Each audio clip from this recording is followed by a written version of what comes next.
Hi everyone, it's Deb from Deb Web Art here. Apologies about all the washing noise in the background. It's a bit of a washing day here at Web Central. Okay, so today I thought I would open up two different boards. Okay, so one of them is a clay board by Ampersand. Both are by Ampersand. This is a museum series panel. It's 8 by 8. And what it says is that it's a highly responsive surface. Thinly apply paint or ink, remove it, reapply, and it even scratch through it to added contrast, texture, and fine details. Paint colors remain true and brilliant on the surface.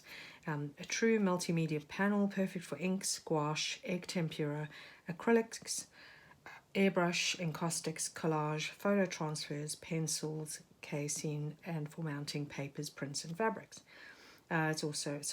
It's an ultra smooth clay surface, archival and acid free. So it's a really good surface. It's pretty much ready to use, and so that is this clay board, right? So the surface itself is really smooth.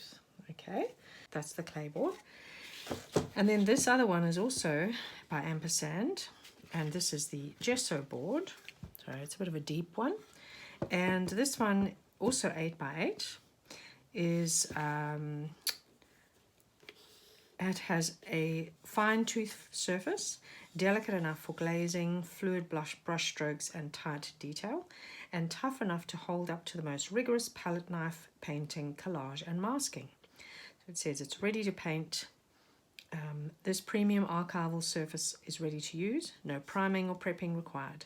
Perfect for traditional and water-based oils, alkalides, acrylics, collage, and mixed media. So it's also really good. It's an acrylic gesso ground, lightly textured for good adhesion, titanium white for enhanced clarity of color. So this is the Gessobord. So I thought, how good would it be to do something on each board and then run my own little comparison.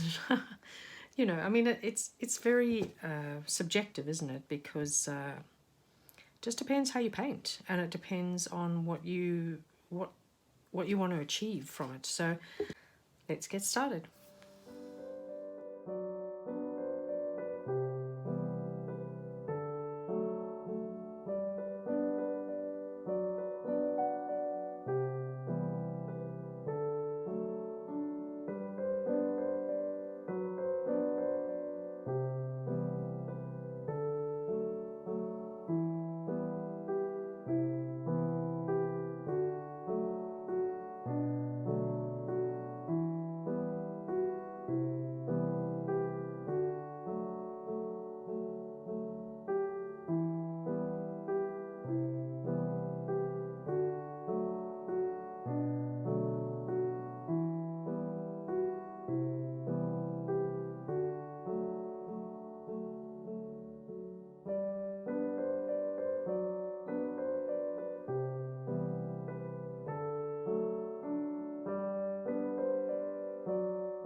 So the gesso board was actually a really lovely surface to create on. I totally enjoyed it.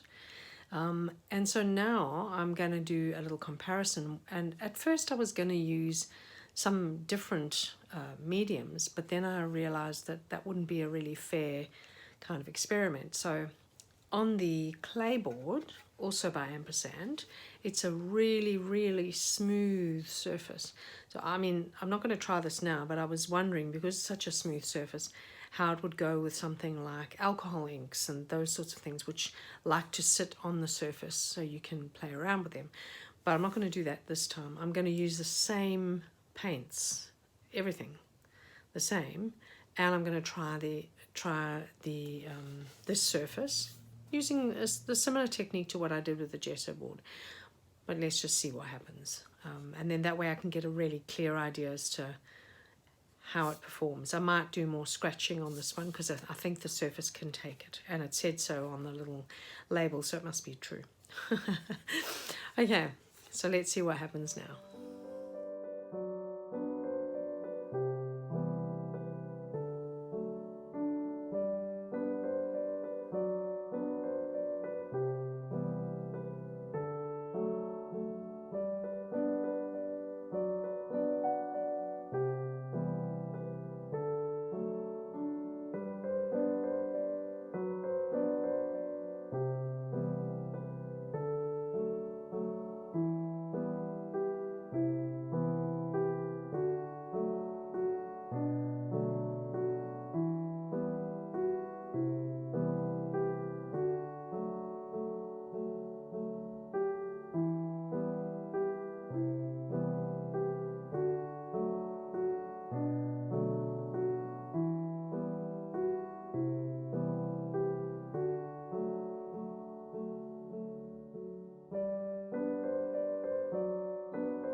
So in conclusion, I painted on the gesso board first, then the clay board. And what I noticed was, so the gesso board had more grit, as you would expect, and the clay board was smooth. That was the one that I said, wonder what it would be like with maybe alcohol inks on it, because it's so smooth. So the differences between them is literally that the paint, when it was applied on the gesso board, was more painterly. When it was applied on the clay board, if it was a slightly thin paint or you had a little bit too much liquid, it sort of made those marks where you know when you paint and it sort of like drags the paint and leaves like lines on the side, it sort of did that, right? So it kind of, you could do excellent methods of scrape away paint, you could scratch in the paint, you could you could make the paint work for you from a pattern perspective better on the Claybord than on the Gessobord. The Gessobord behaved more like an actual canvas type board, whereas the Claybord definitely had its differences, but you could really get some interesting marks out of that. So I hope you found this an interesting exercise. I know I did. I certainly learned quite a lot about these two surfaces. It's often a bit of fun to grab different surfaces that you haven't used and have a go and just do a little comparison, because it really is very helpful. Anyway, thank you so much for joining me, and if you really enjoy these kinds of videos, please like and subscribe. That would really help me to be seen by more people. Thank you so much, and take care until next time. Bye for now.